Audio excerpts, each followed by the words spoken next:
We have some crazy things going on right now with COVID and all. That's for sure. But I think we need to not forget something that happened fairly recently and is still happening.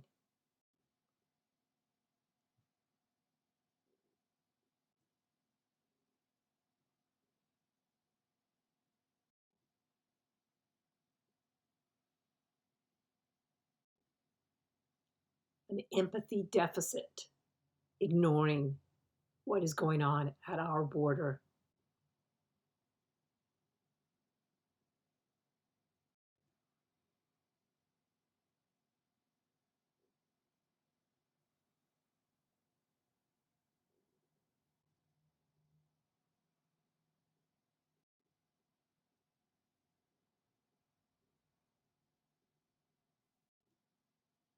I know that's kind of a downer, but it's there and we need to remember it's there amidst all of the problems that are going on. We know that COVID has impacted the Latinx community so much more than I think any other community, if I'm correct.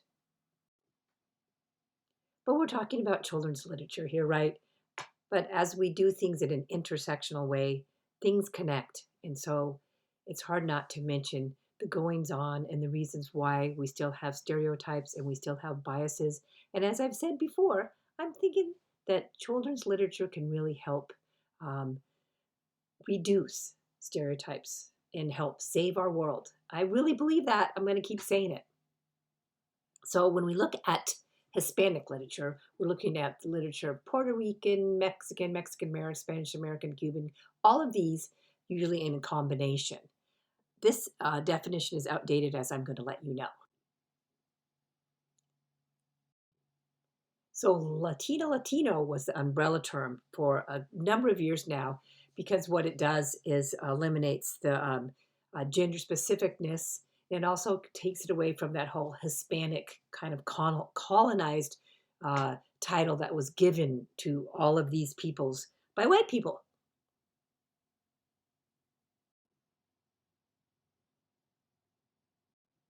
So we're looking now more at Latinx. It's used in academics and the use of it is getting spread out all over the place. So again, a gender neutral way to kind of have an umbrella term that works for most of this ethnicity, this culture. This is a great video. I want you to watch it. It's linked in the module. But we also now have a new term that, well, not so new, but several years new term that we're doing or using Chicanx, because this is, again, a gender neutral term and it's used for people of Mexican descent that were born in the United States. So again, getting more specific, because the more specific we get about cultures, about ethnicities, then the better we are at being respectful when we're addressing peoples, right? So the Chicanx Latinx population in the US, look at it going. 54% of total US population growth from 2000 to 2014.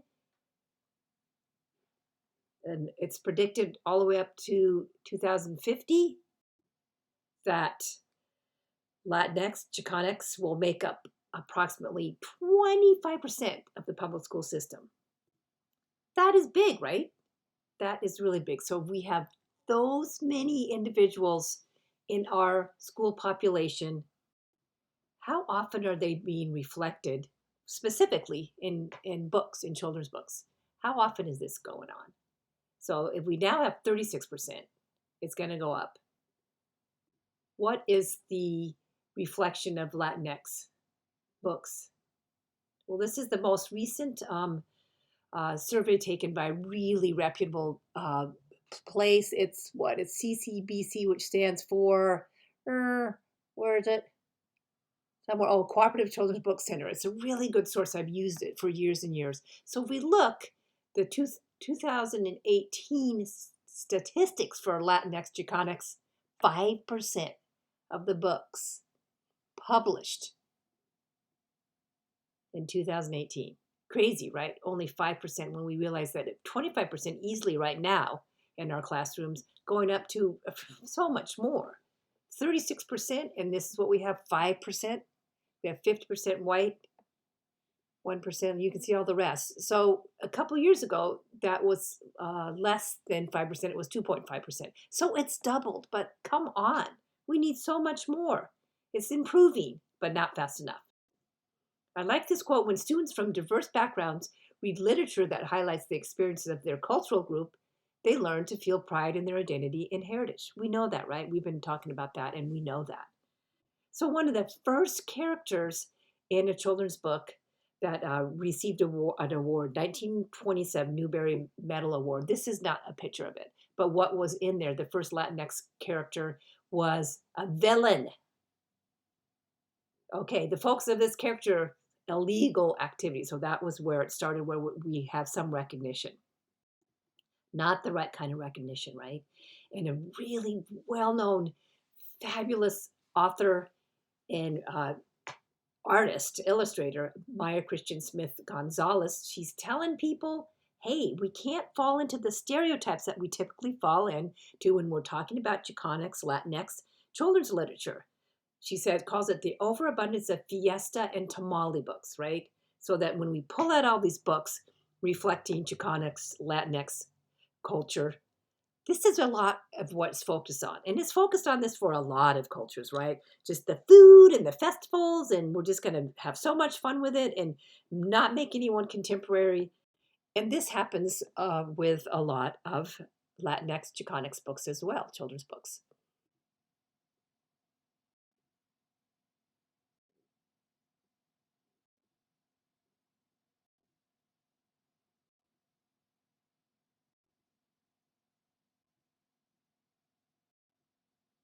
So the deal is that it's important to portray food in culture, right? Not saying that it's not, but when you just get an abundance of books that tell that single story, right? The single story of just that anybody of this culture has got to have a tamale in their hand. So that's where we get going down the wrong path. Is that we want to make sure we reflect Chicanx, Latinx children and their culture in all kinds of books, like we were talking about for American Indian, excuse me, that we need to make sure that they're represented in contemporary culture. They're represented in all sorts of stories, not just your stereotypical ones. So here's just a comparison of two Chicanx Latinx books. And this was put forth by Dr. Reese, who's really critiqued a lot of this stuff. So we have this really popular work, A Day's Work, and then we have one not so popular, A Gift from Papa's Diego. So starting with A Day's Work, used everywhere. So it's this kind of grim, but I mean beautiful, but kind of grim book. And it's what it is this Chicanx boy lost his father, and he and his mother were kind of struggling. And so they asked his grandfather from Mexico to come over and to kind of help them out, which he gladly did. And so the deal is that the grandfather didn't speak so much English. So they went and did this kind of job. He was like this learned man in Mexico, but because he didn't speak English, he ended up doing some just kind of gardening, laboring work. And so the deal is that it reflected all sorts of stereotypes. It looked at ways to get work. They had to lie because he said, "Oh yeah, I'm a really avid gardener. I know what I'm doing," which he didn't because that wasn't even his field. And so all sorts of things happen. The disadvantage if you don't speak English in this book, that you have to rely on children to be your translator. You have to it's just diminished. There was shame because there was shame because what happened is that the grandfather ended up picking like the wrong plants, right? Weeding out the wrong plants. And it was just a shameful, awful sort of ending to the story. And here's the deal. The whole story's lesson plans, because I went and looked at a bunch of lesson plans on the internet. And so teachers, pull stuff and use books. And so the lesson plan for this, so 15 out of the 12 lesson plans that I looked at, this isn't scientific, I just looked at them, they all talked about honesty. Because the deal is that the grandfather had lied about not, being a good gardener because he wanted the work, right? So Here's an example. So in this story, Ben shows the character trait compassionate. So you know who Ben is? Ben's the damn boss. Ben's the boss of this person and said, okay, yeah, let's give your grandfather a hat and let's, I'll give you advance you half the money. But then, he kind of chewed him out when he lied. Here's another example. Use 3 adjectives to describe Ben. Honest, malevolent, no, benevolent. Ben, who's saving the day by hiring this poor Mexican liar. Come on. Ben was smart. Ben was caring. He was fair. So, this is crazy. It's really crazy. There was tons of these examples, never talking about, the impact of the grandfather having to do this in the first place.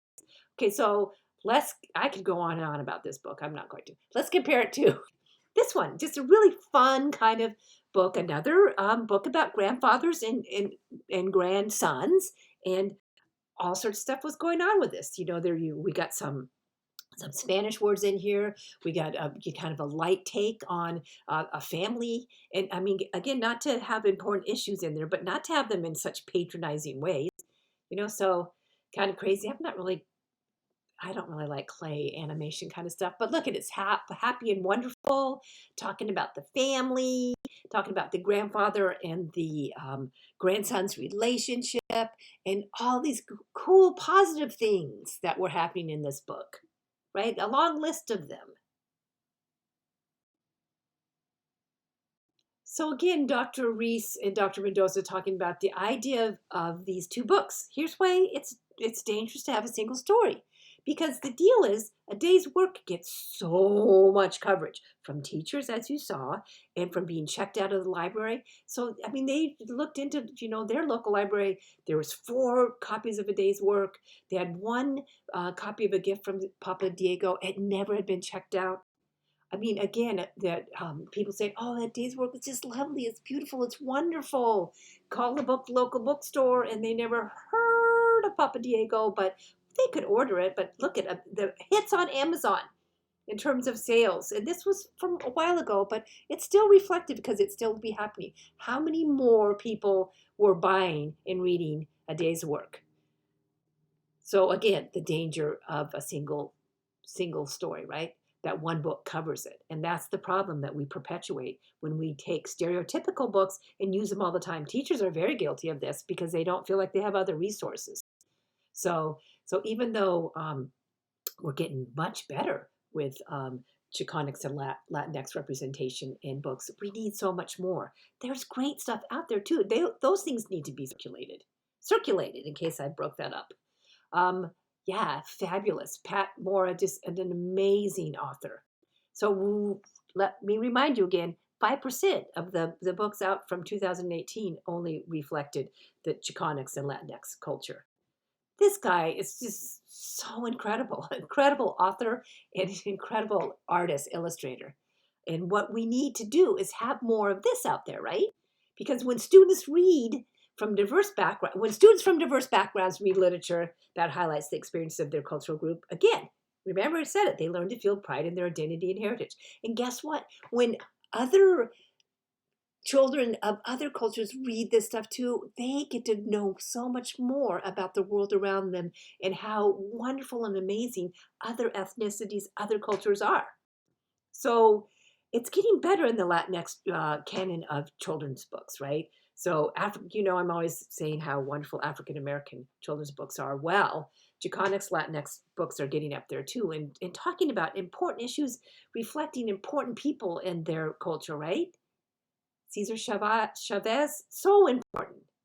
Sonia Sotomayor, one of our judges on the Supreme Court, amazing.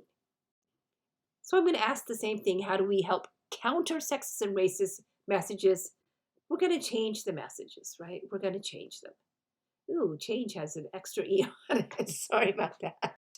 And I'm going to show you the same quote that I'm going to show you a million more times, right? We need diverse children's literature because it helps do all of this stuff.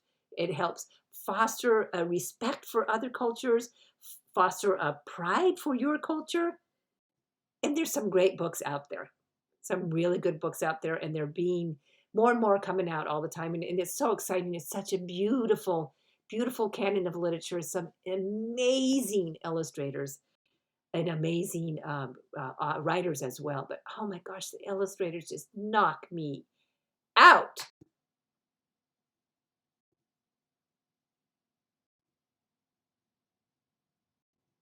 This is another video I want you to watch based on being reflected in your culture. So important. All this is so important. So thanks for listening to this. I was going to rattle on more and more because I love what's happening in the Chicanx and Latinx children's literature world. I just am so crazy about it. But again, I hope that you dig deeper into this if you're interested in books. I just think you'll just find some amazing and thrilling stories out there. Not just one story, right? But many stories. Thanks.